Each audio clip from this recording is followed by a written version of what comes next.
Bruno Gröning was born on May the 30th, 1906 in Gdansk, Oliver, the son of a bricklayer foreman.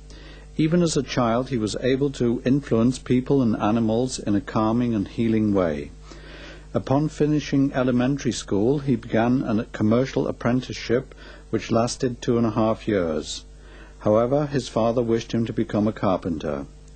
This apprenticeship was also not concluded. Only 3 months before the end, his employer was forced to close the shop due to lack of orders. During the years following, he held various jobs. He was drafted into the Second World War in 1943. In 1944 he was wounded, and in 1945 he became a prisoner of war in Russia. From this he was released to West Germany in December of the same year. He found an apartment in the Hessian town of Dillenburg, and together with other refugees from Sudetenland founded the Relief Organization for Refugees. In March 1949, Bruno Gröning's fate led him to Herford in Westphalia. Here he was moved overnight into the public spotlight when it became known that he had healed a boy who had been given up by several doctors and medical professors. Within a few days, hundreds and thousands of health seekers converged on Herford. They all hoped to be healed by miracle Dr. Gröning. And in fact, 3 whole months the incomprehensible happened on the Wilhelm Square. The plain man from Gdansk made illnesses simply disappear, and the doctors were powerless. In the yard there was a garden which was already completely crushed underfoot. There were sick, lame, disabled people and others, and suddenly I could hear loud crying and shouting, and I saw that the lame could walk there. This was at the same time, we reconstructed it later, that Bruno Gröning was healing at Velbert, where healings took place as well. It lasted 2 hours, and then he came back. I have to say that tears came to my eyes. That's how deeply moving it was. He looked at me and said, "So there you are." Well, what did I say? Die vielen Menschenansammlungen auf dem Wilhelmsplatz habe ich erlebt. Ich habe erlebt etwas, was so aus der Vernunft nicht zu erklären war. I have witnessed the many crowds of people on the Wilhelm Square. I have experienced something that cannot be explained by human reasoning. Initially, I was deeply moved by the way these people treated one another so peacefully. When he appeared on the balcony, there was a special quietness. I would call it a peace of mind, but inherent in it was a certain tension. When one experiences that human beings, who obviously could not move at all, suddenly got up and walked around, that they threw away their crutches, I have unquestionably been privileged to experience things happening there that were inexplicable, but could be proven. These healings differed essentially from any other method of treatment. Herumgingen, nicht, dass sie ihre Krücken wegwarfen, und das habe ich ganz ohne Frage so bei ihm erleben dürfen, dass dort Dinge geschahen, die nicht erklärbar waren, die aber festzustellen waren und die sich ganz wesentlich von den sonstigen Behandlungsmethoden unterschieden.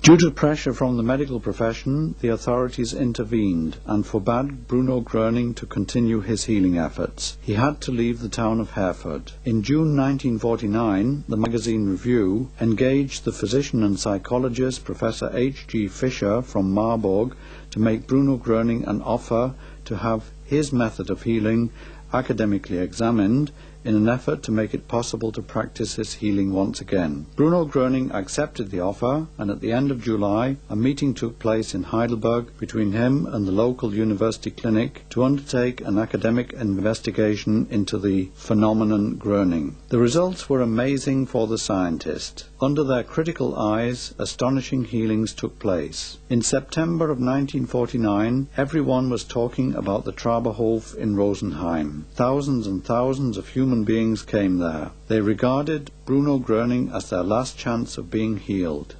It was a grand testimony of the needs of the times, but it was also a devastating testimony of science's inability to get misery and illnesses under control. Materialistic thinking had hit rock bottom. The healings at Traberhof pointed to a new beginning where man once again finds the way back to God and realizes that without him he is lost. Here a higher power was at work, a power that surpassed the understanding of human reason. Bruno Gröning stood on the balcony, spoke to the people, and the unbelievable happened. The lame threw away their crutches and could walk again. The blind could see.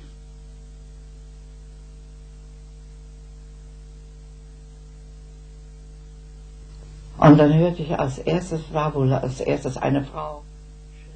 And then the first thing I heard was a woman. She suddenly shouted, Mr. Gröning, many thanks. And she took her walking stick and threw it away into the crowd. I can walk again.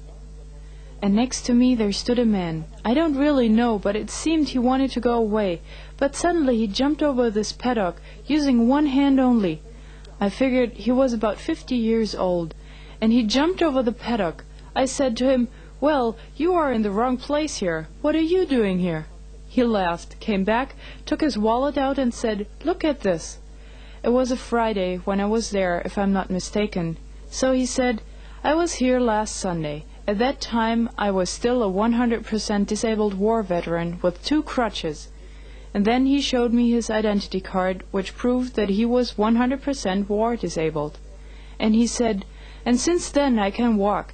And this man, after 45 days, could jump over the paddock fence.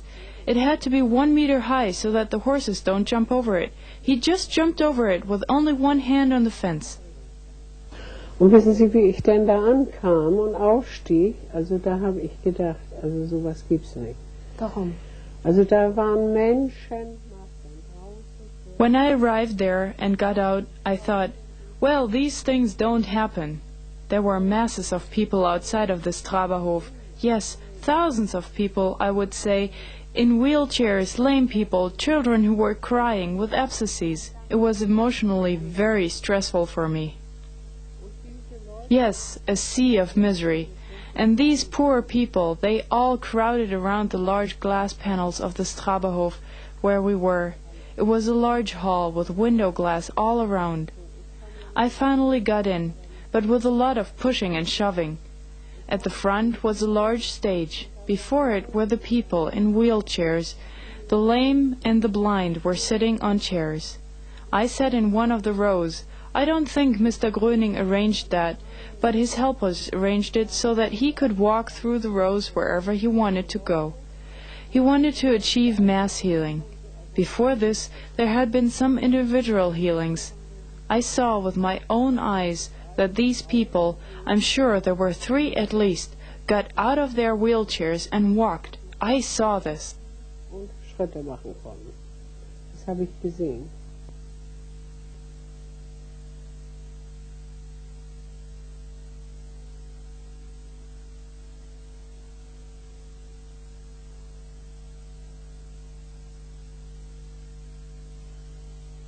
Up to 30,000 health seekers came to this place on a daily basis. Mass healings and distance healings took place, and many people found their belief in God again through Bruno Gröning. After the time at Traberhof, Bruno Gröning moved to the Bavarian mountains to check out various offers of so-called healing centers. Although he received many offers, none of them led to a realization of his plans. Several smart businessmen, under the guise of helpers, but really only interested in making money out of the phenomenon Gröning, prevented the realization of these plans. At the same time, he continued trying to find new ways of working in an orderly and legal fashion. Many different associations were being founded to enable him to work freely.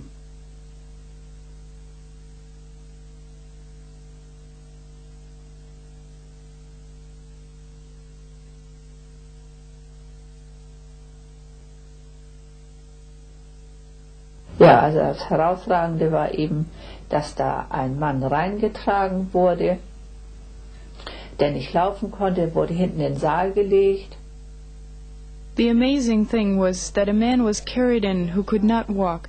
He was laid down in the back of the hall, and Bruno Gröning made his speech. Suddenly someone said, "Mr. Gröning, there is someone lying down in the back."